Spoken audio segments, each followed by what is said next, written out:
James Twin for the untouchable true school sports. Let's go, baby. Bow. Be careful what you wish for because it can become a reality. Yeah.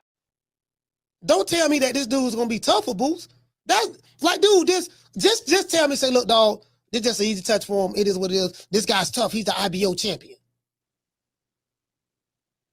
Hall of Famers had that belt. But I'm telling you, dog, it's 2 fights out. Look them up. It's 2 fights out there. Watch them. You'll see what I'm talking about. Caller, what's your name? Where you calling from? What's going on, Coach? It's BT, True School Sports. Calling from South Florida. DC True School, talk to me. What's good, man? Listen, I don't think the Lima fight, as far as him being good, I don't think it really matters to Eddie, because I think Eddie's gonna keep Lima.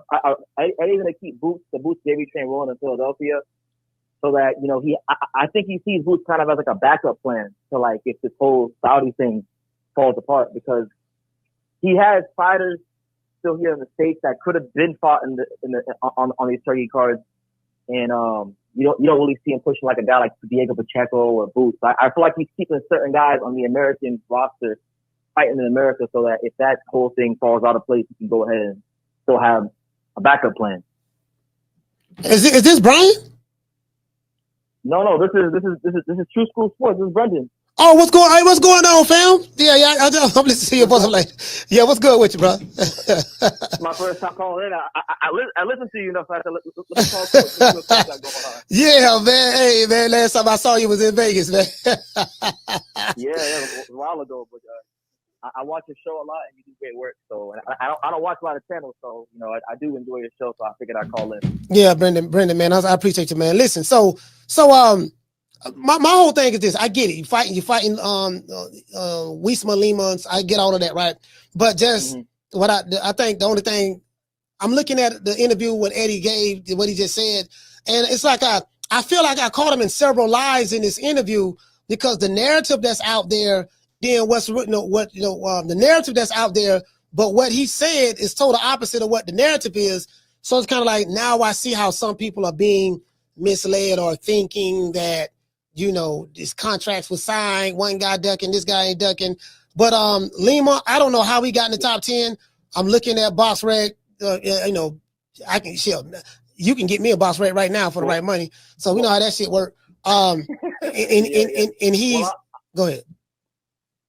I'll say this about this whole fight.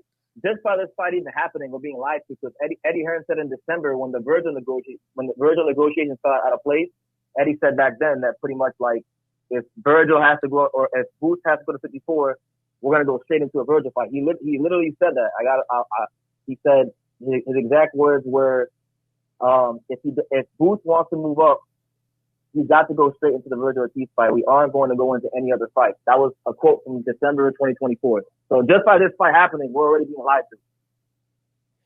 Yeah, but this is the thing. I get it. Okay, do you think that Boots and Vergil we are going to fight in January? Because it appears to me that Oscar De La Hoya and Eddie Hearn are on the same. It seems like they are on this.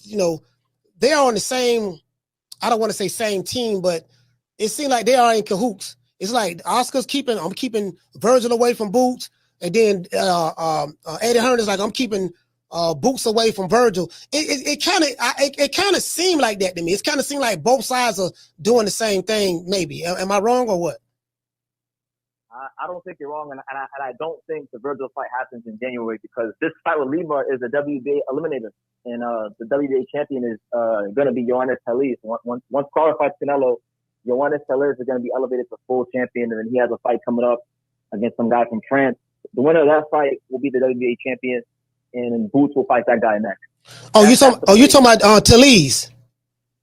Yeah, Jaron Ennis, yeah. Yeah. That's because he dropped. Because Crawford dropped the WBA belt. But supposedly Vergil's fighting Erickson Lubin now. So if that's the case, man, if I was Boots, I would tell Eddie Hearn to cancel this fight and go get Bachram. If Boots really wants to make a fight happen and get a title, go get Bachram, because as long as Boots doesn't have a belt, he's not going to have any leverage in these negotiations. And if he keeps doing these tune-up fights, what's going to happen is when it comes time to fight in a big fight, he's gonna be the B side. He's gonna fight himself into the position of being the B side. Who Boots? How? But how? He's Jaron Boots Ennis. I think he have a big enough name.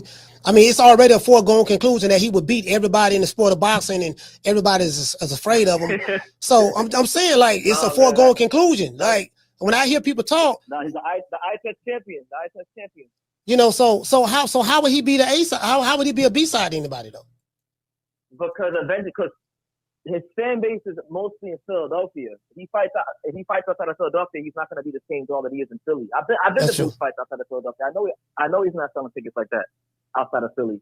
So he needs to start fighting for people that the general public outside of Philadelphia are actually interested in. Because if not, mark my words, if you're not, he's gonna fight. He's gonna negotiate himself into being a B side opponent.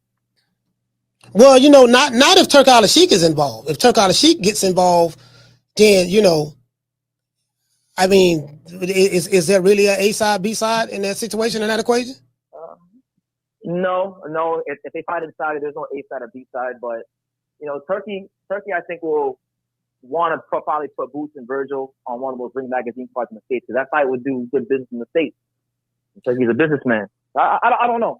If it's inside, there's no A side or B side, but I think that's a fight that would make a lot of sense here in the States. But we'll see, man. We'll see. I don't think Boots is gonna fight Vergil. I think that fight's like, at best, that fight's 3 fights away. All right. Well, listen, Brandon, man, True School Sports, man. Thank you so much, brother, man, for calling. So, peace. Salute. Thank you for watching another video on the untouchable True School Sports Empire. For more great boxing content just like this, make sure you guys stay tuned and subscribe. You won't be disappointed.